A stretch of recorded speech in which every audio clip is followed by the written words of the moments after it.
Muy buenas a todos. Estamos una vez más en nuestro podcast Strong Coffee, en el episodio número 8 de esta segunda temporada. Y me encuentro con mi compañero Víctor. En esta ocasión, nuestro compañero Julio nos va a contar con nuestra compañía aquí en este podcast, pero el próximo episodio lo vais a ver de nuevo, hablando sobre barras especiales, como ya hemos comentado varias veces, que sabemos que tenéis muchísimas ganas. Y en esta ocasión contamos con Juanlu. Y es que Juanlu es el redactador de nuestro equipo. Ya sabéis que en esta segunda temporada también hemos estado, aparte de comentando un poquito todos los detalles sobre entrenamiento en general, como tanto nos gusta, o el último día con Westside Barbell, presentando a todos los integrantes de nuestro equipo. Y en esta ocasión, como hemos visto también que últimamente se está hablando muchísimo sobre la temática que vamos a traer hoy, pues hemos aprovechado para hablar con Juanlu, que es experto en redactación de lesiones, es experto en dolor y sin dejar de lado algo que para nosotros es fundamental, que es la parte del entrenamiento de fuerza, ¿no? Como ya veremos también y vamos a profundizar, muchas veces cuando nos metemos en el tema de lesiones, solo nos focalizamos en la lesión y dejamos de lado también otros aspectos que podemos seguir mejorando. Así que bueno, desde mi propia experiencia con las lesiones, que ya sabéis que soy Mr. Pupas, y con Juanlu hablando también de todo ello, pues nos vamos a meter de lleno. Así que nada, bienvenido Juanlu, muchas gracias por estar aquí con nosotros. Bueno, voy a presentar a Juanlu. Gracias a todos por estar aquí una vez más. Y es que, bueno, Juanlu y yo tenemos una relación muy cercana, ya que los dos nos conocimos en la carrera, desde primero de carrera, estudiamos Ciencias del Deporte aquí en la Universidad de Granada. Y Juanlu, aparte de ser una de las personas más destacadas dentro de la carrera a nivel académico, él es de los que dentro de nuestra carrera, que iba muy orientada a la educación, de los pocos que desde el principio tenía claro que se iba a dedicar al entrenamiento. Él siempre decía que se iba a dedicar al entrenamiento. Es más, yo hice el máster de educación y él ya no lo hizo, él hizo un máster de alto rendimiento y siempre ha estado enfocado al mundo del entrenamiento, trabajando como entrenador personal, trabajando como preparador físico en voleibol y también como readaptador, que es donde ha entrado también a trabajar con nosotros dentro de RV. Y bueno, yo creo que eso es algo también a destacar, porque es verdad que hay otras carreras, otras universidades de ciencias del deporte más orientadas al entrenamiento o con un perfil más diverso, pero en la nuestra casi todo el mundo iba orientada, incluso la carrera iba orientada a la educación. Y Juan lo ha tenido claro, que quería trabajar con atletas, que quería trabajar con perfil de deportista desde el primer momento. Y al final eso es muy importante, no solo como entrenador, sino también, como decía Rubén, como readaptador, que no está orientado simplemente a personas que se han lesionado, sino conoce el deporte de alto rendimiento, y esa unión es la que buscábamos nosotros dentro de RV, sin duda. Así que bueno, os presento a Juanlu y le doy la palabra. Bueno, muy buenas a todos. Para mí efectivamente es un placer estar aquí charlando con vosotros y bueno, os cuento un poco mi trayectoria así de forma breve. Como ha dicho Víctor, yo empecé la carrera allí de Ciencias del Deporte con él en Granada. De hecho, ese fue nuestro primer lazo de unión como tal.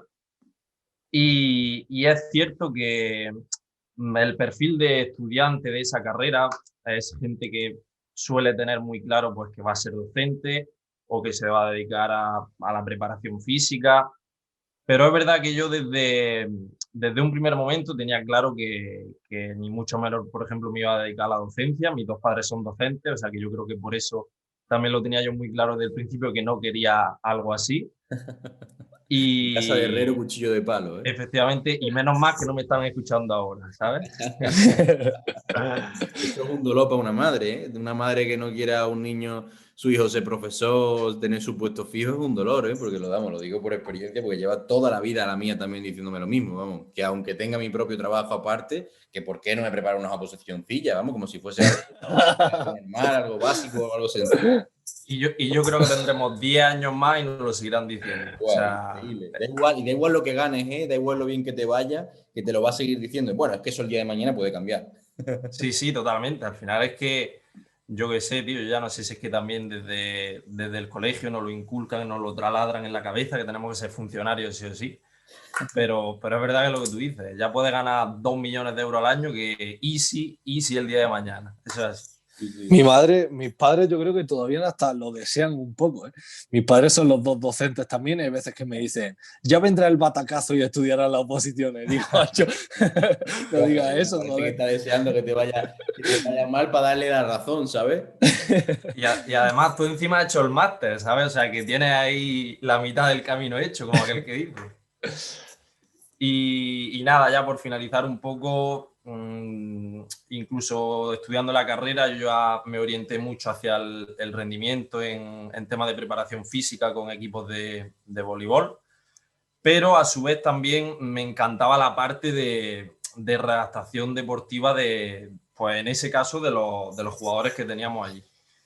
Y ya pues nada más terminar la carrera, empecé a trabajar en un centro de entrenamiento personal muy orientado también al trabajo con personas con dolor, ya no solo deportistas, sino dolor de mucho tiempo, de evolución, dolor complejo, así que nada, ese es un poquito mi historia. De hecho, Juanlu estudió el mismo máster que yo. Yo hice la carrera en Sevilla, en la UPO, en la Pablo Olavide, y luego Juanlu hizo también el máster de alto rendimiento justo un año antes que yo, si no me equivoco, ¿no? Efectivamente. Yo lo hice justamente un año después, el mismo máster de allí de alto rendimiento con Vadillo y demás, que además es un máster público, un máster, digamos, para poder luego hacer también la parte del doctorado. Efectivamente, o sea, de todas las opciones que barajé después de terminar la carrera, es verdad que esa era un poco por la que me decanté, por esa parte de ser oficial y también por esa parte de tratar tanto el rendimiento físico, más puramente de la parte deportiva, como también pinceladas de salud que como bien te acordarás, también se ven un Sí. poquito.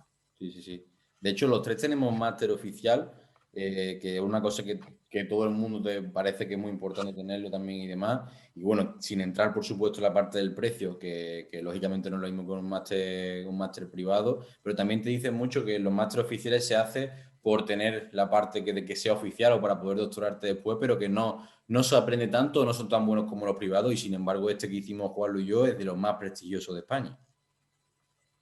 Totalmente. O sea, y yo no sé en tu promoción, bueno, me consta que también, Rubén, pero allí venía gente que se cogía un avión pues eso, cada fin de semana, no me acuerdo ya si eran dos Cada fines de dos, semana al sí. De mes. Canarias, yo me acuerdo perfectamente que venía mucha gente de Canarias y demás, que había como 300 solicitudes y solo entraban 30. Y una cosa que también te iba a comentar, Juan Luis, que me parece muy curioso de lo que ha dicho Víctor antes, normalmente las personas que están en la carrera y que se orientan a la parte ya sea de lesiones o de alto rendimiento y demás, no suelen ser personas que sacan muy buenas notas en la carrera. Porque si lo tienes desde el principio claro, que te quieres dedicar a la parte de alto rendimiento o si quieres dedicar a una parte que no sea de docencia o doctorado, te empiezas a formar mucho por tu cuenta y no le empiezas a prestar tanta dedicación a tener que sacar nota, ¿no? Y diréis, no, lo dices porque a ti te ha pasado, Rubén, no, yo tengo matrícula de la carrera, a mí no me ha pasado eso, pero sí que sé que desde el principio soy como Juanlu, que sabía que no quería dedicarme a la docencia en ningún momento. De hecho, le quité yo la idea a Víctor de que no se enfocase 100% en eso o no lo intentase combinar.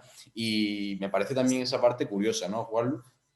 Sí, o sea, yo ahí coincido totalmente contigo. Es verdad que por lo menos en la gente que nosotros teníamos alrededor, Víctor y yo, el que iba, por así decirlo, a por mayor nota, era el que tenía muy claro que quería una FPU, que quería una beca pues, para meterse en el mundillo de la investigación y a través de ahí quedarse en la universidad, por así decirlo. Pero es verdad que yo eso tampoco era mi objetivo, por así decirlo. Y metiéndonos en la parte ya más de lesiones, que al final es lo que vamos a tratar hoy, dentro de, digamos, de tu bagaje, tanto de carrera, máster o formación, aparte, ¿dónde, digamos, te ha influenciado más? ¿Dónde has aprendido más? Y también, si crees que es positivo o no la parte de la carrera para esas bases que hablábamos muchas veces, sobre todo en la parte de lesiones, creo que es fundamental, porque tú puedes aprender a programar y de entrenamiento y demás, y la periodización, los principios te lo puedes aprender rápidamente porque no es complejo, pero lo que vemos hoy en día es que hay mucha falta de biomecánica, de anatomía, de fisiología y muchas veces si no nos lo obligan a estudiar eso en la carrera, por lo menos algo que hablamos muchas veces Víctor y yo, no lo hacemos más adelante o por nuestra cuenta propia, ¿no? Entonces creo que en el aspecto de la prevención y redactación de lesión también cobra un papel aún más importante. Sí, totalmente. A ver, en mi caso me influyó mucho que en el último año de carrera yo hice las prácticas en una clínica de fisioterapia que ya tenía parte de redactación como tal.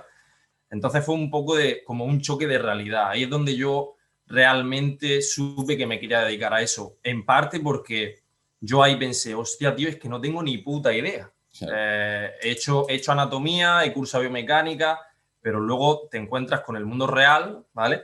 Y yo ahí me di cuenta que no tenía ni puta idea. Entonces ese fue como la mecha que me hizo a mí, pues, volver por así decirlo, revisar e indagar en todas las bases, anatomía, fisiología, biomecánica, y ya no solo eso, sino por mi cuenta, que eso, pues vosotros ya ves, la parte autodidacta yo considero que es fundamental, y más en el mundo de la redactación de lesiones, porque sí que es verdad que en la carrera nos dan esas bases de anatomía y biomecánica, pero no con esa orientación, por así decirlo, a esa redactación, porque es un campo, pues que por así decirlo, para eso está la fisioterapia, ¿no? Esa es un poco la concepción que también hay actualmente. Claro. Al final, sobre todo, cuando empiezas a meterte en la parte de la carrera, yo veo que, bueno, vemos la anatomía, vemos la fisiología y te dice, bueno, este músculo se trabaja en rotación externa, este músculo se trabaja en rotación interna, ¿vale? Pero ahora, cuando yo me planto delante de una lesión, ¿qué ejercicio trabaja esa rotación externa o interna? Y en la carrera no te enseñan bases de ejercicio aplicado, o como me decía un profesor, ¿no? La anatomía y el movimiento aplicado, ¿no? Entonces tienes que también saber tú mucho bagaje de, vale, tengo la base, pero luego ahora necesito aprender cómo puedo aplicar esto de cara al mundo real, con qué ejercicio, de qué forma, con qué angulación, o si aplico un ejercicio es lo mismo que tenga los pies en mayor o menor flexión, en qué grado concreto, todos esos detalles que tanto nos gustan a nosotros y que sí es verdad que creo que no hace falta tanto hate en cuanto a la carrera, de no tenemos que estudiarla porque sí hace falta esa base, pero también hay que ponerse mucho las pilas por tu cuenta, ¿no? Yo creo que además se le saca mucho más partido a la carrera si te vas formando a la vez, ¿no? Al final es un poco de la mano y no esperar a decir, vale, ya tengo la base de la carrera, ahora me voy a formar. Porque tú estás en una asignatura, fisiología o lo que sea, y si ya te estás formando por tu cuenta, le vas a sacar mucho más partido de esa explicación. Yo, por ejemplo, en ese caso, yo me formé mucho a nivel nutrición, todo el tema del culturismo, preparación de culturismo, y le sacaba mucho más partido a asignaturas como bioquímica o como fisiología en esos momentos, ¿no? Cuando lo combinas con tu formación aparte y no esperar a acabar la carrera para formarte o no decir que la carrera no vale para nada y me formo por mi cuenta. Yo creo que todo suma y que al final la idea es hacerlo todo en el mismo momento. Yo tenía un profesor, tío, que me marcó mucho la frase que me dijo que fue, si en los 4 años de carrera tan solo has acabado con el título de la carrera, has desperdiciado 4 años. O sea, que me pareció brutal, ¿no? Que es como lo que, vale, ya he terminado, ahora voy a buscar un trabajo, ahora me voy a formar por mi cuenta, como dice Víctor. No, no, has desperdiciado 4 años. Totalmente, o sea, yo si volviera a hacer la carrera, es que tengo el ejemplo de Víctor al lado. Yo me acuerdo efectivamente de Víctor, que in situ en la carrera, pues yo qué sé, todos los días estaba leyendo papers. Y yo a lo mejor había días que estaba pensando en dónde iba a salir de fiesta por la noche. O sea, que ahora lo piensa y dice totalmente. Además, es que hay mucha gente que se cree que la carrera le va a enseñar a luego su desempeño profesional, por así decirlo. Es que no, es que la carrera no aprendes nada. No, no. O sea, si tú esperas que estudiar una carrera ya sea lo que te va a dar la solución a cualquier problema que tú te vayas a encontrar en tu vida laboral, el problema lo tienes tú, tío. O sea, la carrera al final es una base, es por así decirlo, abrirte los ojos en muchos campos, pero luego tienes que poner tú de tu parte. Y bueno, creo que pasando ya al siguiente punto y para meternos más todavía en materia y hablando no solo de lesión, sino de dolor en general, antes de meternos en la parte concreta de lesión, de mitos, que está últimamente muy candente, la parte de entrenamiento de fuerza, Juanlu, explícanos, digamos, para que podamos entenderlo todo el mundo, qué es el dolor, porque hay una cantidad ahora de información, de estudios respecto al dolor y que cómo se creía antiguamente y que cómo se cree hoy en día y cómo está relacionado con la parte psicológica, que es una auténtica pasada, ¿no? Entonces, ¿cómo podríamos empezar a meternos dentro de toda esa ciencia del dolor? Bien, la verdad es que como tú has dicho, esto es un tema que muchas veces cuanta más información hay en las redes, por ejemplo, más difícil es filtrarla y más difícil de entender el concepto que se esté tratando en cuestión. En este caso, el dolor, por simplificarlo mucho, al final es una experiencia sensorial y emocional desagradable. O sea, es una putada tener dolor. Y esa sensación normalmente va asociada a una lesión en un tejido real o potencial. ¿Qué quiere decir esto? Que el dolor no solo se limita a que yo me he hecho daño, que yo me he partido algo, me he hecho un E15, me he roto muscularmente alguna fibra. No. O sea, muchas veces el dolor no tiene una causa, por así decirlo, de daño en el tejido. Y eso es un poco lo que muchas veces falla en el abordaje del tratamiento de una persona con este tipo de dolor, y es que no solo se tiene en cuenta el aspecto más biológico, por así decirlo. Claro.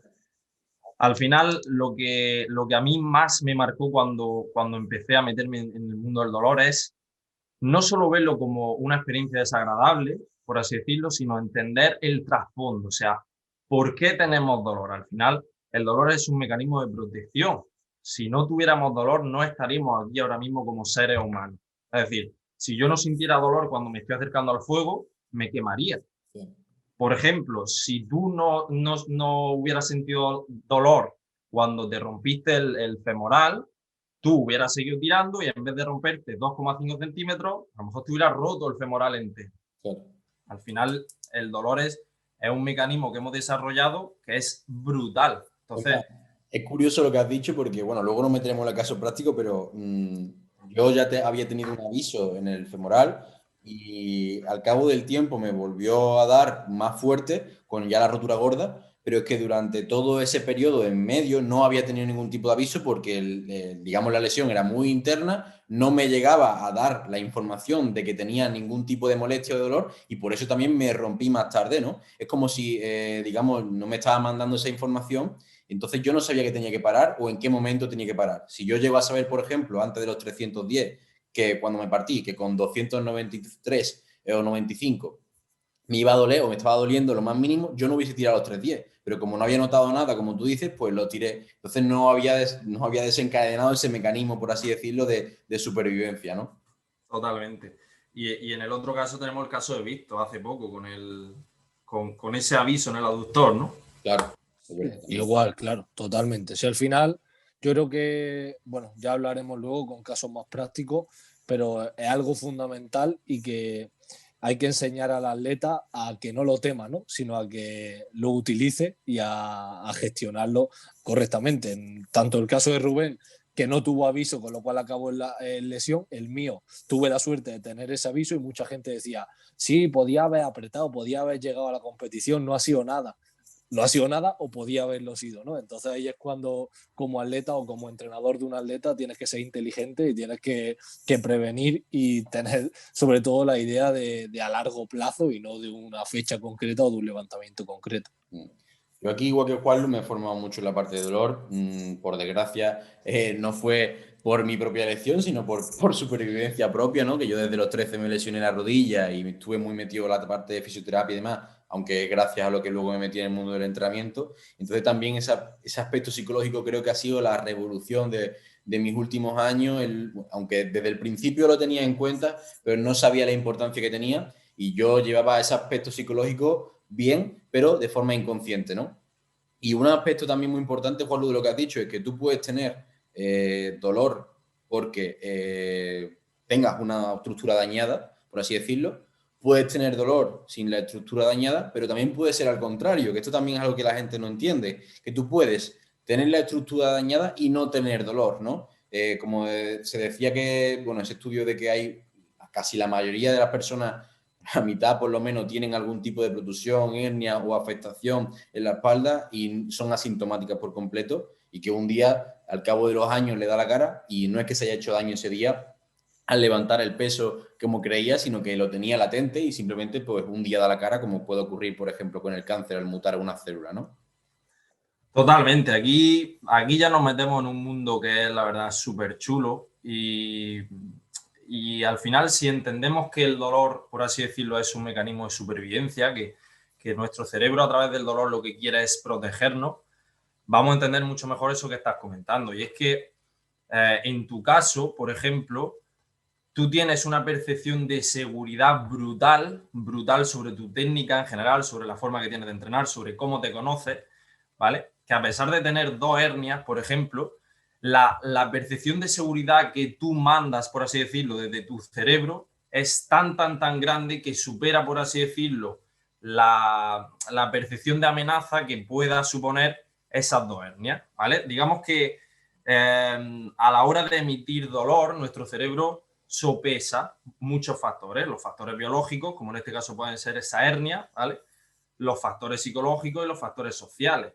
Entonces, en tu caso, el factor psicológico está tan bien trabajado, o sea, manda tanta evidencia de seguridad que el factor biológico, por así decirlo, no sopesa a la hora de que el cerebro diga, oye, te voy a mandar dolor a esa zona, Y ¿no? a veces, Entonces, y esto es muy complejo de intentar explicar, pero hasta que no lo vives, yo he vivido esa situación al contrario de el cerebro mandarme dolor o tener la situación de creo que me voy a partir, como mucha gente comenta cuando está en esos periodos iniciales o se acaba de recuperar de una lesión, no tanto como yo que llevo ya tantos años, y el de decirme a la espalda, oye, la espalda está sensible, ten cuidado, tal, y sé diferenciar cuando realmente está mal a cuando aún no es muscular, sino que me está dando algún tipo de aviso o que parece que está rígida o está un poco más sensible y yo ser capaz de engañar al cerebro, a mi propio cerebro, y decir, a ver, Rubén, tranquilo, esto sabes que está bien, que no tiene ningún tipo de problema, no tiene ninguna afección, estás cuidando bien la técnica, has gestionado bien la carga. Y yo he llegado a situaciones en las que he hecho, imagínate, un press de banca con mucho arqueo y me he irritado un poco la posición de la espalda porque lo he hecho mal técnicamente y a lo mejor me he ido más a nivel lumbar o lo que sea. Y después me tocaba hacer peso muerto, ¿vale? Y a lo mejor tener esa pequeña irritación y yo decir, a lo mejor puede ser que hoy no tenga el día. Y yo autoengañarme para decir, no pasa nada, tira los kilos que te toca, hazlo y ve aproximando, ve viendo cómo vas teniendo tus sensaciones y tener uno de los mejores días de rendimiento sin problema ninguno. Y eso fue uno de los días que también vives, que más te marca cuando empiezas a entender esto del dolor, ¿no? Y cómo puede, tanto de una dirección a otra, cambiar la regla del juego. totalmente, al final, un poco con lo que queremos que se quede la gente es eso, al final, que el dolor o sea, que el cerebro mande dolor o no, va a depender de cómo interprete de amenazante, por así decirlo, lo que vayamos a hacer. En tu caso, tiene ahí un poquito ese conflicto psicológico de la incertidumbre, por un lado, de decir, hostia, easy, el Claro. easy, o veremos a ver, pero por otro lado, la experiencia que tú tienes ya en este mundo y el conocimiento, sobre todo el conocimiento de saber cómo funciona esto, es lo que finalmente sopesa más la balanza a la hora de tú sentirte seguro y evitar que se desencadene esa respuesta de dolor, rigidez. Muchas veces no es solo dolor, es rigidez. O sea, la gente que le duele la espalda empieza a flexionar la columna lumbar, empieza a agacharse y ya tiene esa sensación de rigidez, pero al final el mecanismo, el mecanismo es un poco el mismo. Además, estos deportes, el vivir con el dolor, bueno, o con un pequeño dolor, al final acaba siendo el día a día, ¿no? Y yo creo que es una cosa que acaba tolerándolo y llevando a esos niveles de tolerancia mucho más grandes, ¿no? Cuando hablaba la semana en el anterior podcast de la gente de Westside Barbell, ¿no? Que decían que no había ni un día que se levantase sin dolor o ni un momento en el que no tuviese dolor, ¿no?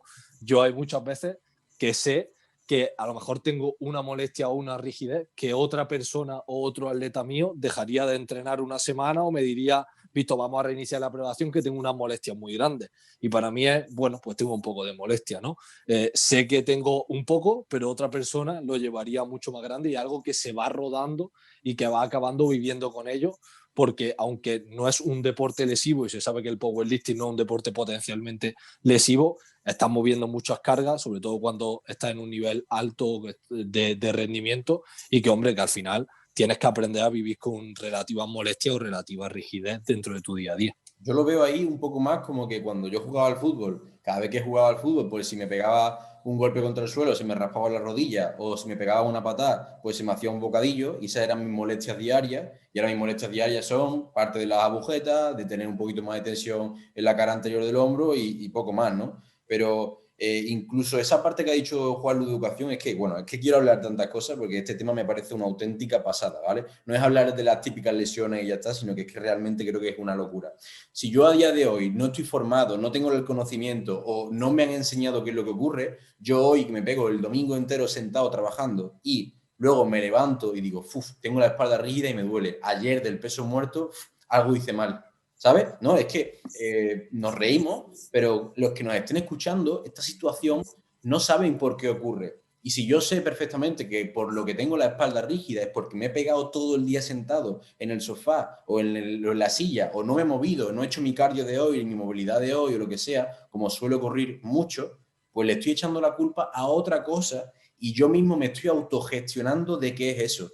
Y para mi próxima sesión va a ser peor y me va a poder producir incluso más dolor, porque eso es otra cosa que quería hablar con Juanlo ahora, las creencias que tenemos y cómo afecta no solo el aspecto físico del que todo el mundo habla, que ha hablado McGill, el aspecto psicológico de saber tener cómo estoy yo hoy en el día, sino el aspecto social, tío, de que a mí me duele, a mí no me duele nada hoy, pero mi hermano llega y le duele la espalda y a mí eso me lo recuerda y yo tengo ahora, empiezo a desarrollar dolor de espalda. Y es una pasada. O sea, ¿eso cómo puede ser? Bueno, pues cómo nos afecta también ese aspecto psicosocial, ¿no, Juanlu?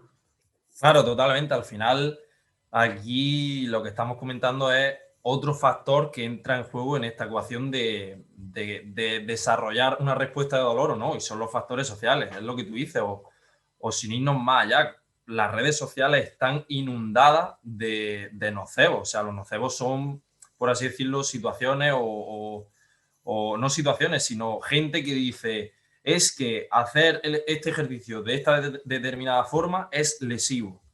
Alguien que no tenga conocimiento, que no sepa cómo funciona el dolor, que no entienda de biomecánica, que no entienda de anatomía, se va a creer que eso es lesivo. Y automáticamente, antes de hacer ese ejercicio, por así decirlo, la percepción de amenaza que él tiene en su cerebro es mayor.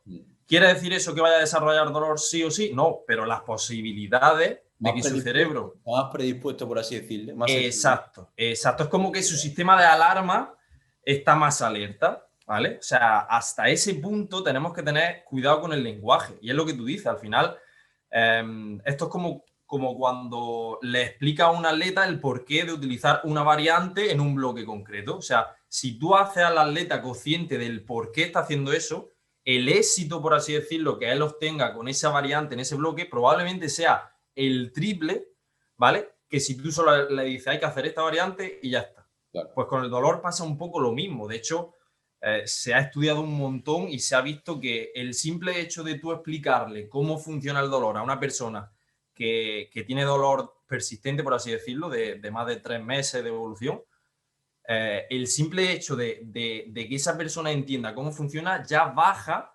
los niveles de dolor que está sintiendo. O sea, es alucinante. A mí es que me parece flipante, de Pero verdad. incluso, Juanlu, también este aspecto social también tiene un componente muy antiguo, ¿no? De supervivencia, por así decirlo, en cuanto a que si alguien antiguamente dentro de la tribu te daba algún tipo de información que pudiese salvar tu vida y con eso te va a autogestionar a ti de una creencia que no tenías, la empiezas a desarrollar sin tú haberla vivido, ¿no? Es como, digamos, el experimento este de los monos que meten a un montón de monos en una jaula, cuando van a intentar salir de la jaula, le meten un chispazo a los monos, ¿no? Todo el mundo va intentándolo cada vez hasta que viene el chispazo y esos monos van muriendo, pero lo van reemplazando por otro. Y saben que cuando van llegando no van arriba porque por una cuestión, digamos, de grupo o social no tienen que hacerlo, pero algunos, cuando ya se han muerto todos y todos los que han llegado son nuevos, no lo han probado siquiera, pero saben ya que no tienen que hacerlo. Entonces esto también como un poco un mecanismo, por así decirlo, ¿no? Si tú nunca has probado hacer un buenos días para saber si realmente te va a doler la espalda, pero te han dicho que no lo hagas y tu cultura te lo ha enseñado, pues es exactamente lo mismo, ¿no? Totalmente. O sea, es que es justo lo que tú dices. Al final, somos seres que estamos en continuo contacto con el entorno y el entorno nos influye a nosotros, ¿vale? Entonces, por eso hablamos de que el lenguaje o lo que nos digan, incluso en la sociedad en la cual crezcamos, va a influir en nuestro comportamiento. Una Y, y locura. como, y como tú Aquí, dices, aquí es que hemos entrado y es algo que, bueno, ya Rubén y yo queríamos hablar también aparte, lo que pasa es que ha salido aquí, el pasar del todo vale de hace unos años al hipermiedo, hipersensibilidad y lo que hablaba Juanlu, que se está creando y que al final acaba, más que aportando una información positiva o ayudando al grupo porque van a prevenir lesiones, al final acaba causando dolores o causando problemas por el excesivo miedo a hacer las cosas que se está creando desde la información o desde las redes sociales. Al final es que volvemos a lo de siempre, los extremos son los que venden. Entonces, Sí, claro. va a tener más tirón poner en una red social que este ejercicio es lo peor del mundo, que es lesivo, a que pongas no hay ningún ejercicio lesivo, sino que siempre va a depender de la carga y el tiempo en el que tú estés haciendo una determinada acción. Si no, vamos a poner un ejemplo que a mí la verdad que también me flipó, y es la tortura esta, no sé de dónde viene esta tortura, pero la cual te ponen en un sitio atado debajo de una gota de agua. Simplemente una gota de agua te va cayendo en la cabeza, pero te dejan ahí días y días. Esa gota de agua, si te cae una vez, no te hace absolutamente nada. Pero si te tira ahí muchos días, al final acaba perforándote el cráneo. O sea, y ahí es donde verdaderamente abres los ojos y dices, coño, porque yo haga un buenos días técnicamente bien hecho, o sea, ¿cómo va a ser eso lesivo? Es que no tiene ni pies ni cabeza. Vamos. Qué locura. Creo que se llama, si no me equivoco, gota china. No me acuerdo exactamente, pero creo que el método ese se llama gota china, que es como el mismo de cuando te pone, o decía que te ponía en Guantánamo con un foco para prohibirte dormir durante varios días, y no te están haciendo absolutamente nada, simplemente te están privando del sueño por un montón de luz. Pues exactamente igual. Es una pasada. Yo por ejemplo, esa parte a nivel social, estoy viendo esos dos extremos que dice Víctor.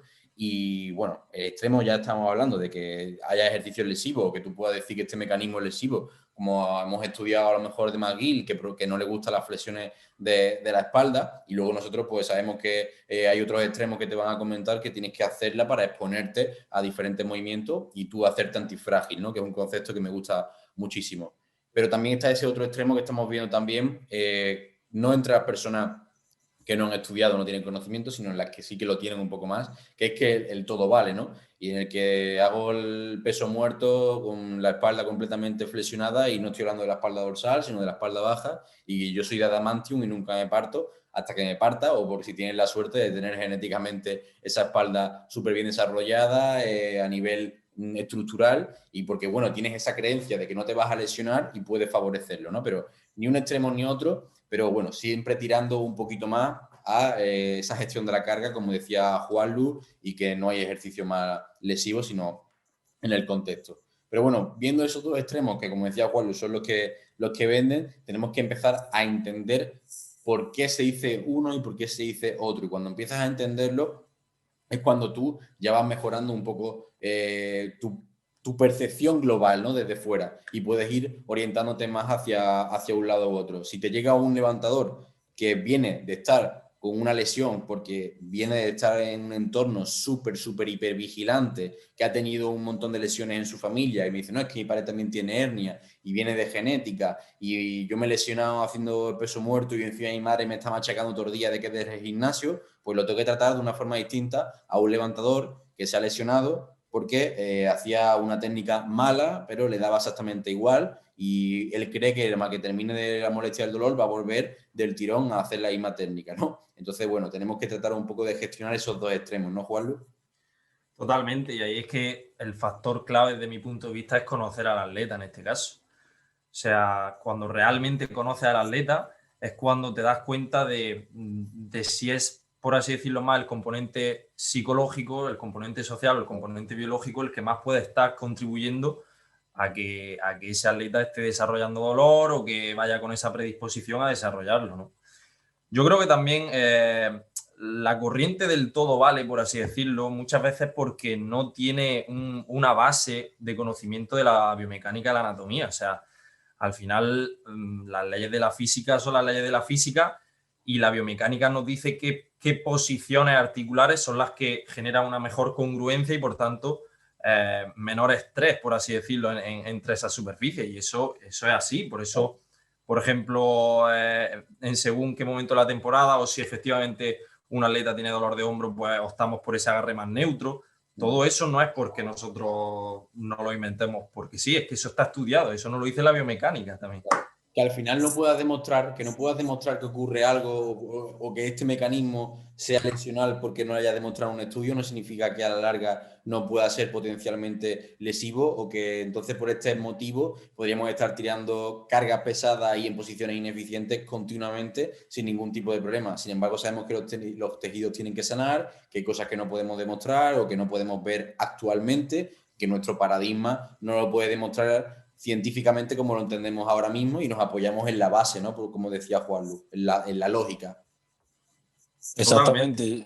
Yo creo que aquí también es el problema, que está el que no cree en el estudio científico y el que si no lo dice el estudio científico no está demostrado. Y no nos tenemos, bueno, al final es lo mismo, no nos podemos ir ni a una ni a otra y hay cosas que no están demostradas en un estudio científico porque no ha sido posible demostrarlo por las condiciones que se piden en un estudio, pero eso no quiere decir que no vaya a pasar. Nosotros, Rubén y yo, lo hemos hablado muchas veces cuando recomendamos un hook grip a un agarre mixto, que está claro que no está demostrado que un agarre mixto pueda generar descompensaciones a corto plazo, pero no se sabe qué puede pasar a largo plazo. Y ante la duda, pues es mucho más seguro desde la base hacer un agarre hook. Así que si tenemos que recomendar uno, vamos a recomendar uno, aunque no haya nada científicamente que lo demuestre, pero puede pasar y hay más probabilidad de que pase con un mixto que con un hook grip. Exacto. Juanlu, respecto a la pregunta que te he dicho antes, bueno, sabemos que podemos ver un levantador de dos extremos que venga porque esté más afectado por una parte o por otra. ¿Cómo trabajas tú para intentar aprender qué necesitas? Si ha sido más por un aspecto más psicológico e individual, si más por un aspecto social, si viene con un tipo de creencias u otro. ¿Cómo lo valoras tú, evalúas tú eso para saber hacia dónde tirar en la parte de educación, no en la parte de luego la intervención del entrenamiento?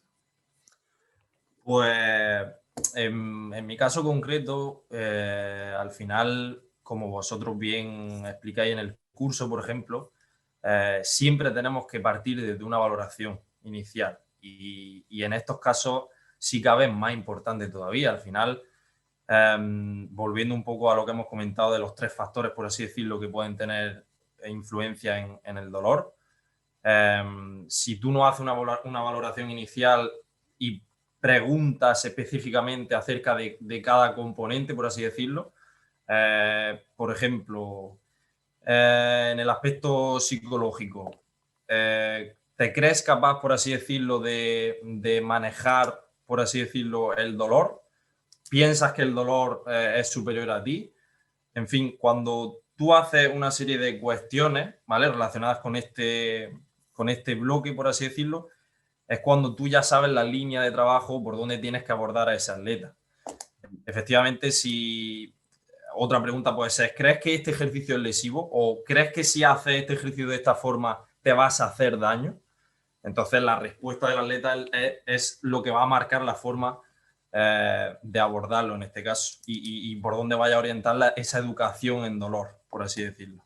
A mí esto es brutal porque una cosa que he visto también es que puedes tener a personas que te digan una cosa, pero luego trabajen o respondan de otra, ¿no? Y cuando yo he trabajado con alguna redactación de una lesión más grave o más profunda o muy arraigada con teoría muy arraigada o mala educación, incluso hablaba con su pareja de entrenamiento o su pareja sentimental en algún momento para que me diese información de forma objetiva. Al final, esa persona quiere ayudarla y si yo también educo a esa persona en que me cuente cómo ha respondido o cómo se encontraba antes de hacer un levantamiento, por imagínate, antes de superar un nuevo récord después de haberte lesionado.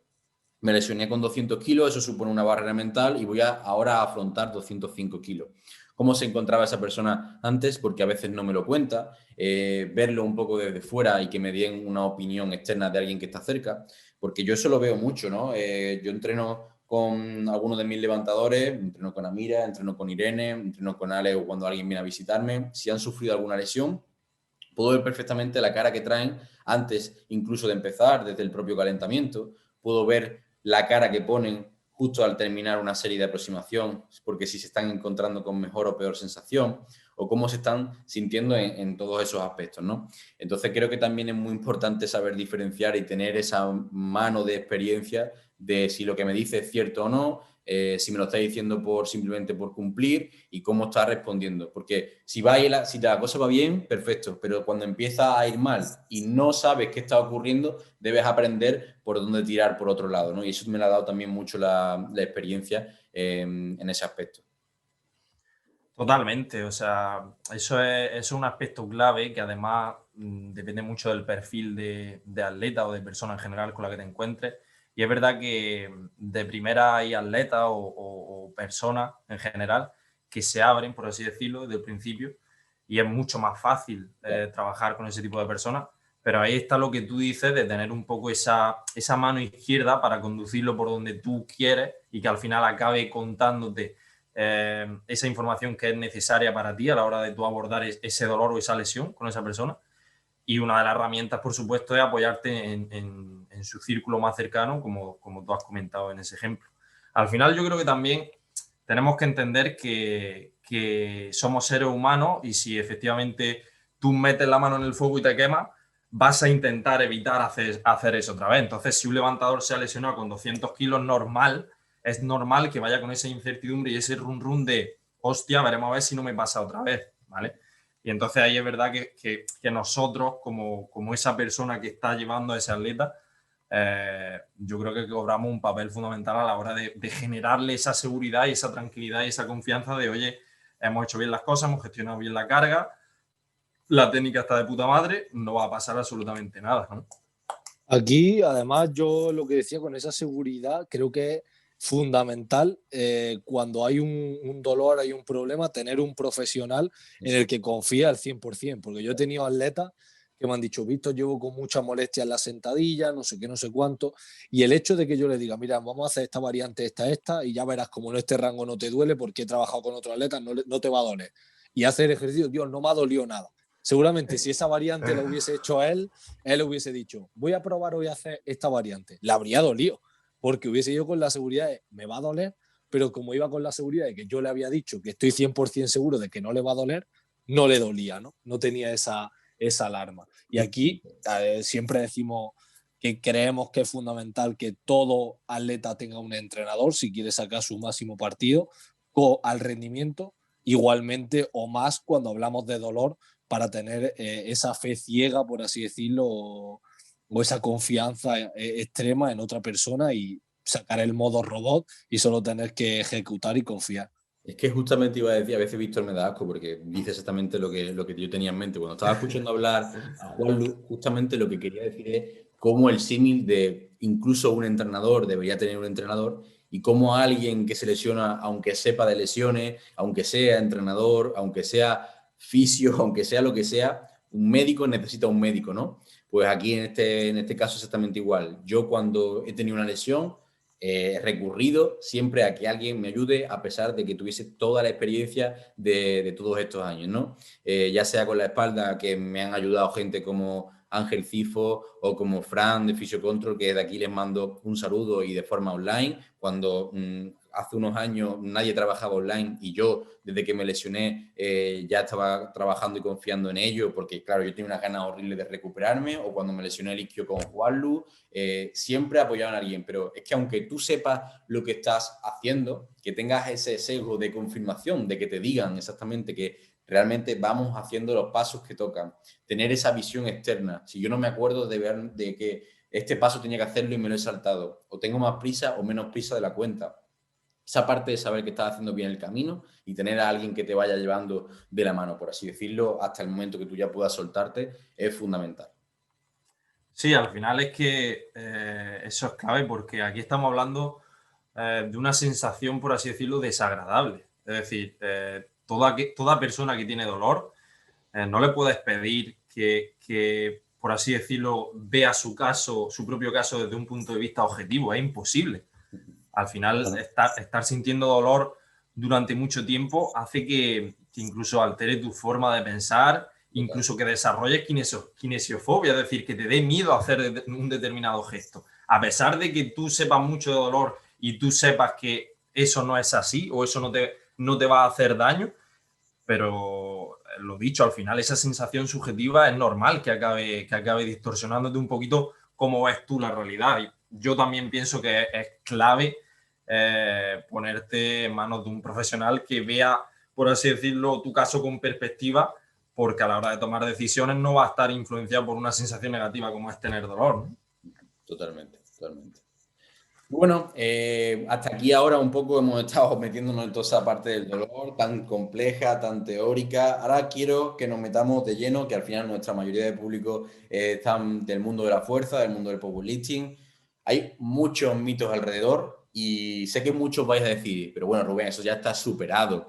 Los mitos del power, los mitos de las lesiones, eso ya lo sabemos de más. Y además, seguramente quien nos seguís y sois nuestros seguidores, nunca nos habéis escuchado hablar de todas estas cosas porque lo damos por hecho, lo damos por sentado. Pero me recuerda mucho una frase que me dijo un amigo mío una vez, y es que nosotros estamos acostumbrados a estar rodeados de nuestro entorno más cercano, que es tan solo un 1% de la población en general, de lo que vemos en las redes sociales, y esas personas piensan prácticamente como nosotros en mayor o menor medida y tienen la misma cultura o la misma forma de conocimiento.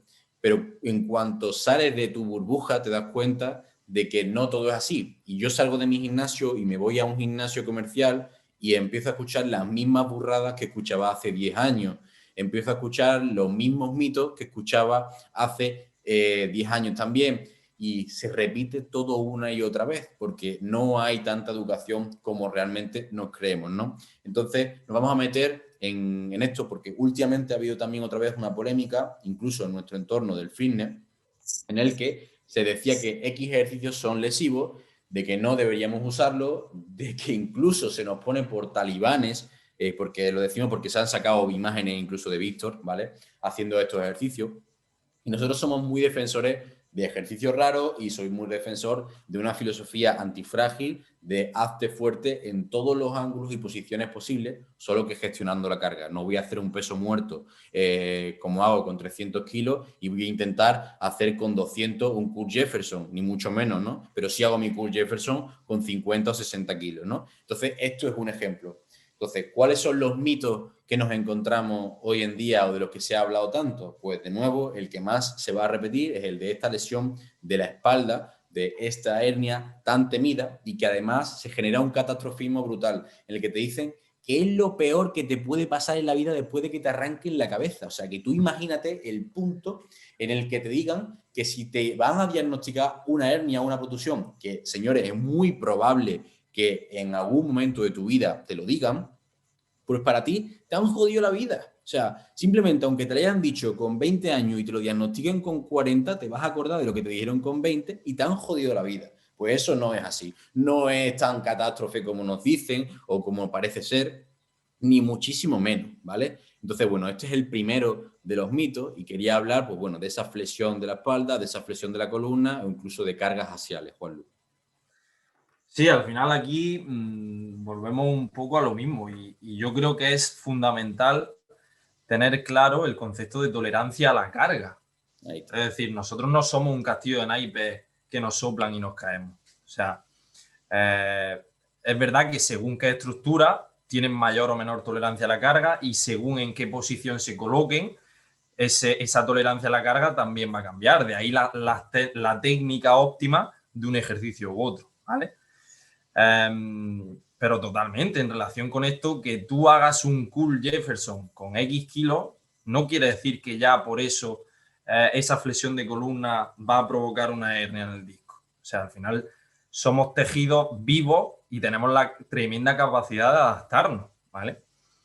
Al final, yo creo que es lo que hablamos, o sea, decir que un ejercicio es lesivo, o sea, sin ton ni son, yo creo que es no tener conocimiento de lo que es la tolerancia a la carga, por ejemplo. O sea, si tú un ejercicio es lesivo, dependiendo de la carga que tú cojas en ese ejercicio y el número de veces que tú lo repitas en el tiempo. O sea, hay una cosa que también me gustó mucho cuando la vi y es la prevalencia, por así decirlo, de meniscopatías que hay en la sociedad asiática, ¿vale? Es decir, problemas que tienen en los meniscos de la rodilla. ¿Por qué?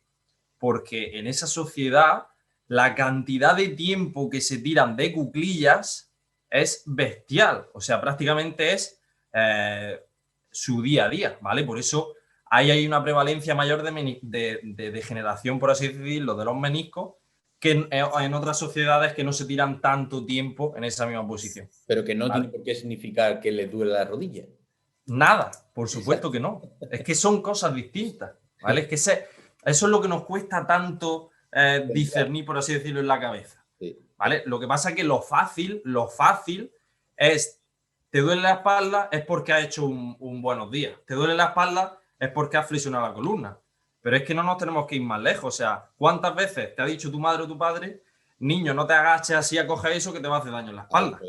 A eso iba. O cuántas veces hemos escuchado que si haces pesas siendo niño, va a ser malo para tu crecimiento. O sea, es que al final hay dogmas, por así decirlo, que están muy instaurados en la sociedad y eso ataca directamente al factor social, por así decirlo, del dolor que hemos estado comentando. Ese mito se habló mucho cuando salió el debate de Konstantinov, hablando del peso muerto con la espalda flexionada.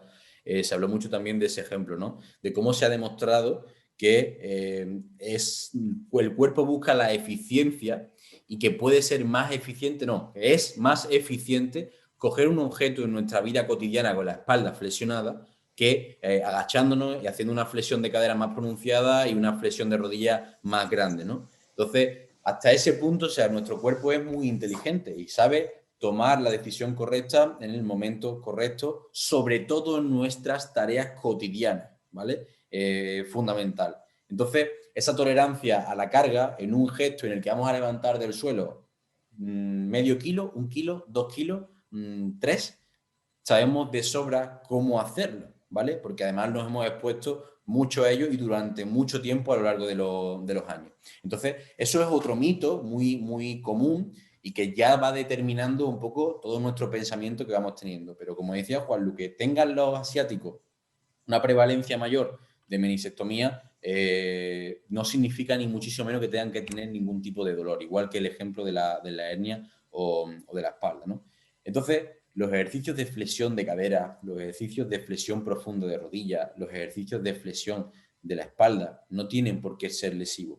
Eso es algo de lo que tenemos que tener partida. Y encima algunos de los argumentos que te dicen es que al tener una carga en la cadena posterior, tan solo se activan la cadena posterior o los erectores. Y eso es no tener un conocimiento profundo de la anatomía realmente, porque el cuerpo es una visión global y podemos tener una coactivación, y más en la musculatura del core, la musculatura central, que es más, la fuerza de mis erectores puede aumentar si está activado la musculatura anterior, como puede ser el recto abdominal o la faja del transverso, ¿no? Si entendemos esto, entonces sí vamos a entender que cuando yo hago un peso muerto o un buenos días, claro que estoy contrayendo mi zona central.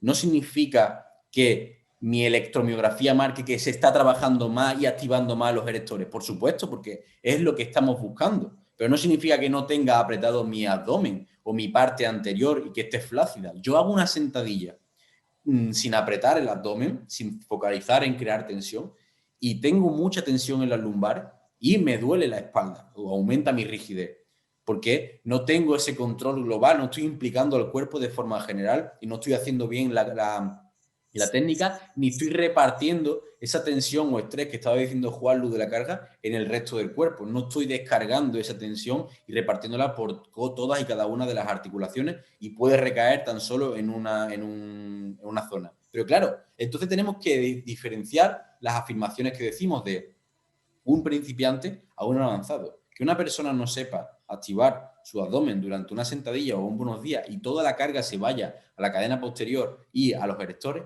simplemente es porque no sabe. Tenemos que enseñarle a hacerlo y a aumentar esa presión y ese trabajo grupal y global, multiarticular. Entonces son conceptos distintos de decir que el buenos días para todo el mundo va a ser tal. Totalmente, y más, además es que a mí me hace gracia este hecho porque afirmar que prácticamente en cualquier ejercicio solo se activan los erectores y no hay activación por parte del abdomen es, al final es lo que estamos hablando, no conocer cómo Es funciona absurdo, directamente, es absurdo. nuestra anatomía, porque además yo creo que esto es algo que sí suele conocer la mayoría de la gente. Al final, eso es un centro de presiones que está rodeado, por así decirlo, por 4 partes. Tenemos ahí esos erectores, tenemos todo el abdomen, tenemos el suelo pélvico y arriba tenemos el diafragma. Eso es un centro de presiones. Si tú no consigues que esas 4 partes, por así decirlo, trabajen en sinergia y en conjunto, ahí es cuando no se está distribuyendo bien la carga. Por lo tanto, en un buenos días es óptimo que ese abdomen también trabaje para precisamente que toda esa zona central esté más estable.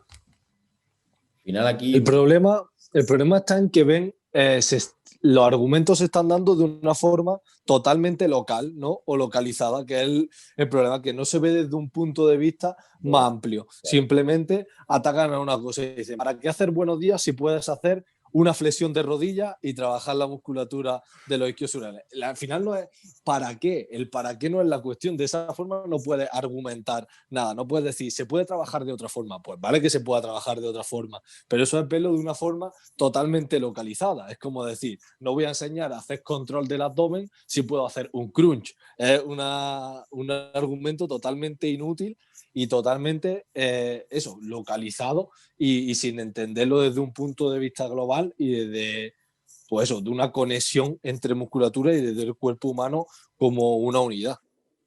Totalmente. y por eso decía que me gusta mucho el concepto de antifrágil y nos define muchísimo, porque Víctor y yo en RV hablamos mucho de hacerse fuerte desde la base, ¿no? Y no solo aplicado al mundo del powerlifting, sino de la vida en general, de ser capaz, como decían las antiguas filosofías de los guerreros, de ponerte a todo tipo de situaciones estresantes para fortalecer el carácter, pues aquí para fortalecer el cuerpo y mente aplicado al entrenamiento. Quiero que aprendas a hacer un ejercicio de buenos días con todo tipo de barras, con todo tipo de posiciones. Quiero que hagas un peso muerto desde bloque, desde déficit, con un agarre más amplio, con un agarre más cerrado, con diferentes tipos de stand, que trabajes y ataques todos los ángulos, que ninguno pueda hacerte daño y que, como decía Julio, nuestro compañero otro día, no solo quiero ser más fuerte, sino ser menos débil. ¿Y a qué se refería Julio con esto? Pues que no solo quiero ser mejor en sentadilla, sino que quiero ser menos débil en todos los tipos de variantes de sentadilla para crear mi base que luego me haga fuerte en lo que realmente voy a necesitar o quiero, ¿no? Claro, esto estamos hablando de un punto de vista general de fuerza, aplicado a deportes de fuerza, no tiene nada que ver con el mundo del culturismo, de que si busco un ejercicio para aislar en concreto esta musculatura, ni muchísimo menos. Y hablando de este concepto de antifrágil, buscad el libro porque lo recomiendo muchísimo. Ese autor además tiene diferentes libros, son 3 en concreto en los que habla un poco de este concepto relacionado y es una auténtica pasada cómo te cambia el punto de vista respecto a tu vida, no solo aplicado al mundo del entrenamiento.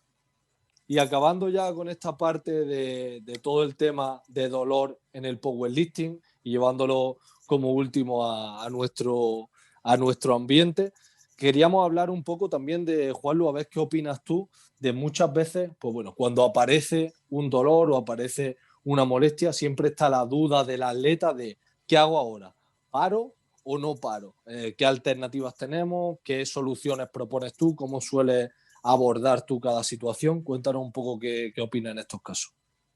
Al final, y yo lo aplico prácticamente a cualquier ámbito, con cualquier persona, ya sea atleta o no, y es que el parar completamente, por así decirlo, nunca es una opción, ¿vale? O sea, desde si te han escayolado una pierna, por así decirlo, hasta si tienes algún tipo de molestia, en el caso de un atleta, ¿vale?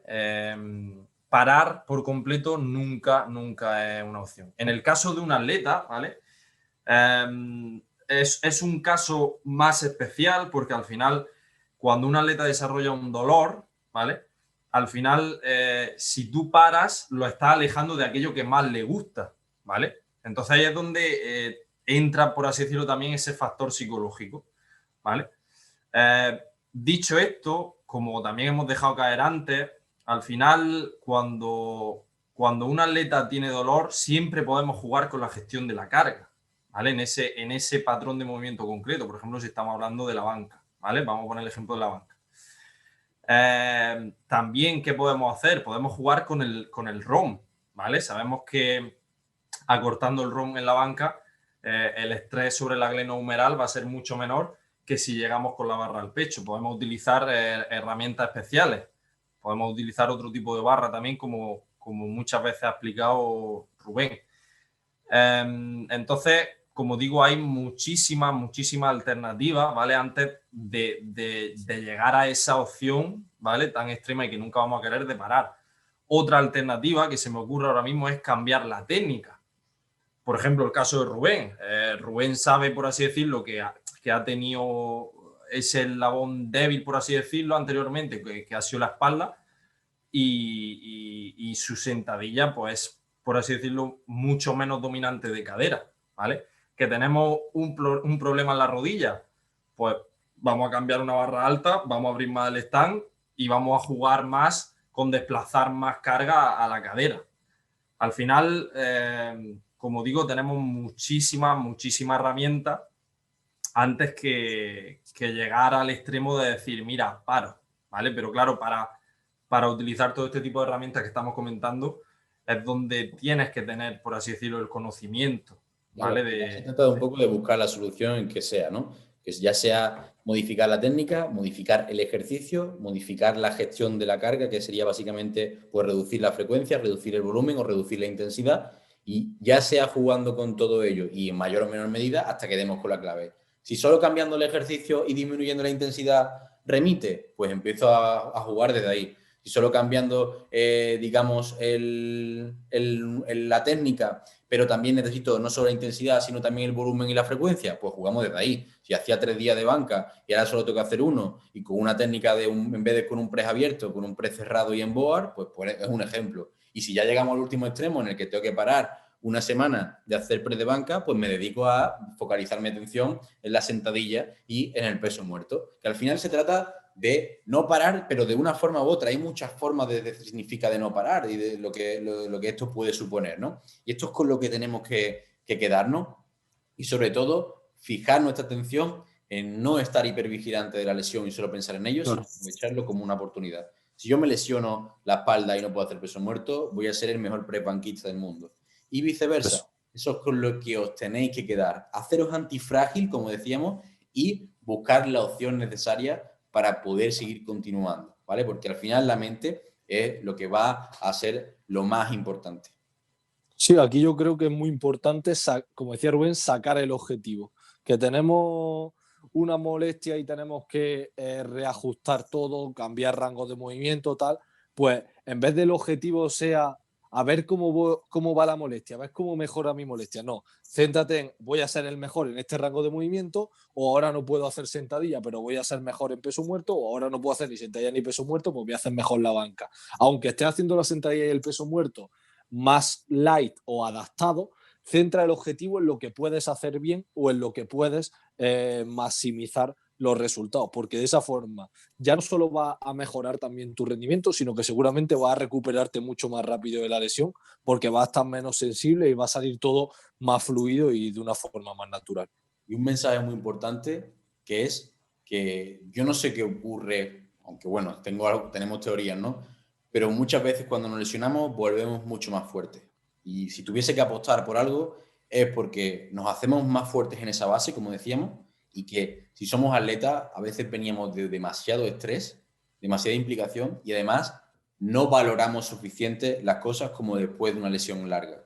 Cuando yo hoy en día puedo ir a entrenar y me sale un día malo, lo único que digo es, no importa, he podido entrenar, estoy disfrutando de lo que hago y cuenta, todo suma.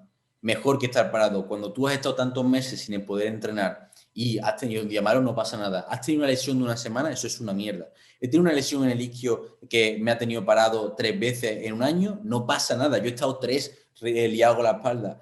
No pasa nada si todo lo ves con perspectiva, y por eso digo que podemos ver una lesión como una oportunidad, no solo de crecimiento a nivel físico, de esfuerzo, otro movimiento, sino a nivel mental y como persona. Al final yo creo que lo que estáis comentando es clave, y es que la forma de afrontar esa lesión o ese episodio de dolor es que va a ser clave en, por así decirlo, los resultados del abordaje que se vaya a hacer con esa lesión o con ese dolor en concreto. Así que totalmente, o sea, yo ahí coincido con vosotros en que ese aspecto de desarrollar esa resiliencia, Eso es. ese aspecto psicológico al final va a ser clave no solo para ese episodio en concreto, sino en tu caso, por ejemplo, se ha visto luego en lesiones posteriores. O sea, yo me acuerdo del otro día del vídeo tuyo, después de romperte, que ya estabas con el flossing.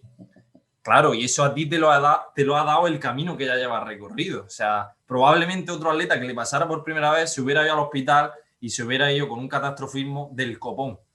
Pero, sin embargo, en tu caso, coge el toro por los cuernos y desde el minuto 1, ¿qué puedo hacer ya para recuperarme? Y lo hago. Y al final eso va a cortar muchísimo, por ejemplo, los plazos de esa recuperación. No estás pensando en, joder, me he lesionado, no tengo 310. No, los tengo, no pasa nada, ya saldrán. Yo sé que tengo la fuerza, simplemente tengo que poner ya todas mis herramientas cuanto antes para poder ponerla a hacer. Y es que esto era desde que tenía los 13 años, que me lesioné la rodilla, con 14 me operé y yo iba con una sonrisa a operarme, y esto es lo que no he contado nunca. Yo fui a la operación y mi madre estaba flipando y el médico decía que por qué coño estaba sonriendo antes de meterme en quirófano. Y yo le decía a mi madre que por fin, después de un año esperando, porque no me podía operar por el crecimiento, me iban a operar, y eso significa que mi periodo de recuperación podía empezar y que ya me podía empezar a machacar en el gimnasio y a recuperar la rodilla. Y eso era que ya estaba más cerca de mi objetivo que tenía. Claro, después de un año esperando, yo lo veía con esa perspectiva. Y mi compañero de al lado, que tenían que operarlo, estaba llorando, el pobrecito, porque tenía también mi misma edad, 14, 15 años, y lo estaba pasando muy, muy mal. Y yo la más que decía al médico, venga, ¿qué tengo que hacer ahora para comer? ¿Mear ante la anestesia? Pues venga, vamos a ponernos a mear. Yo tengo que hacer ahora, ponerme a hacer una extensión con la rodilla, entrenar a la otra pierna, porque tal, yo me pongo a entrenar a la otra pierna. Lo que haga falta. Pero esto, por eso digo que te construye ese carácter, y cuando estás en esa situación es muy difícil verlo y tener esa persona que te lo diga, y sobre todo tener estos ejemplos, que estos podcasts ayudan muchísimo e inspiran mucho a la gente lesionada, que sé que muchos nos vais a escuchar, son gente que están lesionada o han pasado algún tipo de lesión, les ayuda a seguir y a saber que se puede salir. Y esto lo veo mucho pues cuando escucho cualquier tipo de historia de cáncer, de que lo ha superado otra persona, y al final, viéndolo en perspectiva, estos son problemas de mierda. Así que bueno, creo que hasta aquí este episodio de hoy da para un montón. Podríamos estar hablando horas y horas, yo creo. Hemos lanzado un montón de conceptos que quiero que os quedéis, como, bueno, como esa antifragilidad, esa resiliencia, esa gestión de la carga, esas coactivaciones, ese trabajo a nivel de imperfección para mejorar la perfección, como decía el doctor Mel Steve. Muchos conceptos, y desde aquí deciros que muchas gracias por estar ahí, por escucharos, que si estás lesionado, mucho ánimo, que si te lesionas ya sabes cómo tienes que gestionarlo, que si queréis ayuda con cualquier tipo de recuperación de una lesión, aquí tenéis a Juanlu y podéis contactarnos sin ningún tipo de problema, y que cualquier pregunta que tengáis, podemos estar encantados de resolverla. Así que nada, muchísimas gracias a todos, y Juanlu, creo que vamos a tener que grabar en un futuro otro episodio porque esto ha quedado con ganas de más. Totalmente. Aquí se puede sacar tela para el rato. O sea que por mí, cuando queráis. Pues nada, un saludo a todos. Saludos. Un saludo.